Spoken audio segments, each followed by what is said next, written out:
Karlsruhe. Ut Planus et C'est un arrière-descendant d'un général Dufour. L'histoire du jour. Une île mystérieuse, des sauvages, des dinosaures hyper craignos et un gorille géant se battant avec des avions sur l'Empire State Building.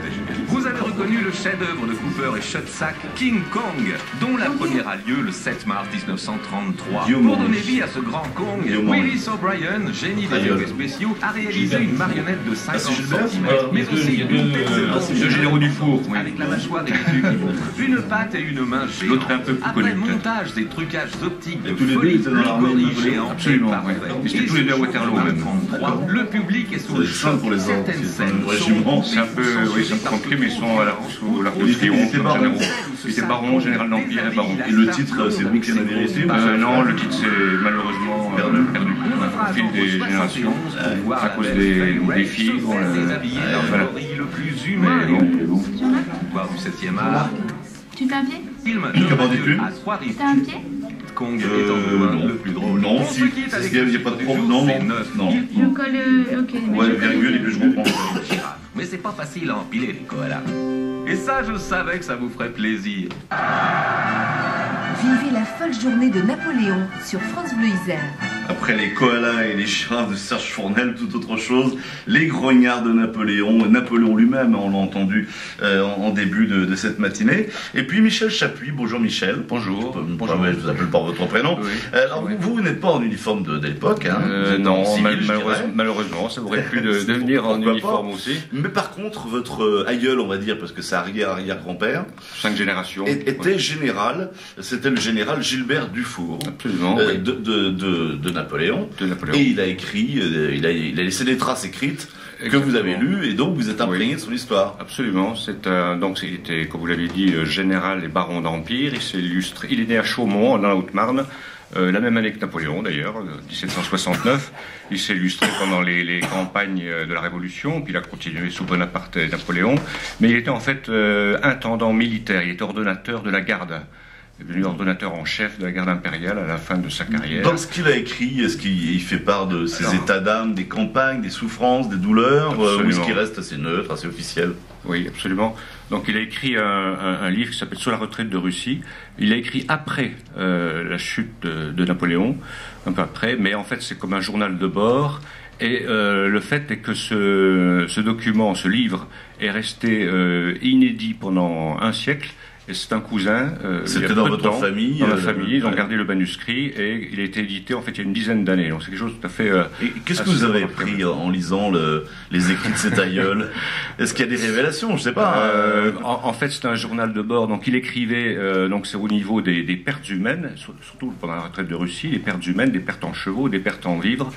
Et il faut dire que tous les matins, donc Napoléon faisait le point. Et c'était assez dur à l'époque, donc sur toutes les pertes. Et chaque matin, il y avait un état absolument nombre de chevaux, de soldats perdus. Absolument. Il voulait savoir où il en était, de ses réserves. On peut dire que c'était pas évident, loin de là. Ils engueulaient. Aussi dans la famille qui viennent nous voir à Waterloo le 19 juin, pas pour la défaite de Waterloo, mais le jour avant. Il y a une attaque française, donc c'est un peu match point, si on peut dire. Un jour avant, on ne sait pas encore qui allait l'emporter.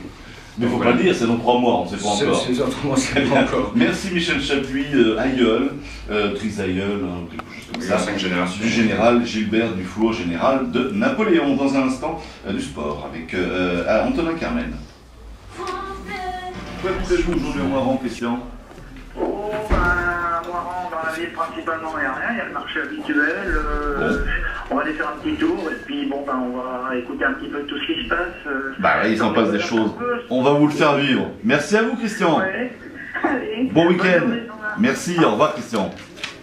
France Bleu Isère, en direct de la salle en Beaumont pour la folle journée de Napoléon.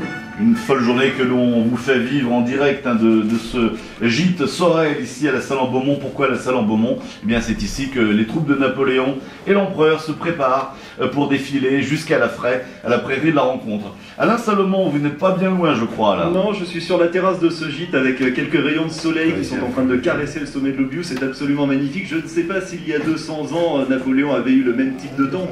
À ce que ça soit sur le bon chemin, les bons ponts et tout ça. Ouais, je vous vois mal faire de la varap avec cette tenue, Exact, avec absolument. ces chaussures, avec ce fusil que vous avez également. C'est votre C'est un premier mousqueton. défilé avec ce costume, hein, je crois. Oui, c'est un uniforme, c'est pas un costume. Oui, c'est un uniforme, excusez-moi.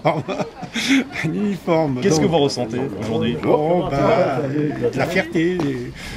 On est quand même, après tout, bon, sans être militariste plus que les autres, mais on aime cette époque.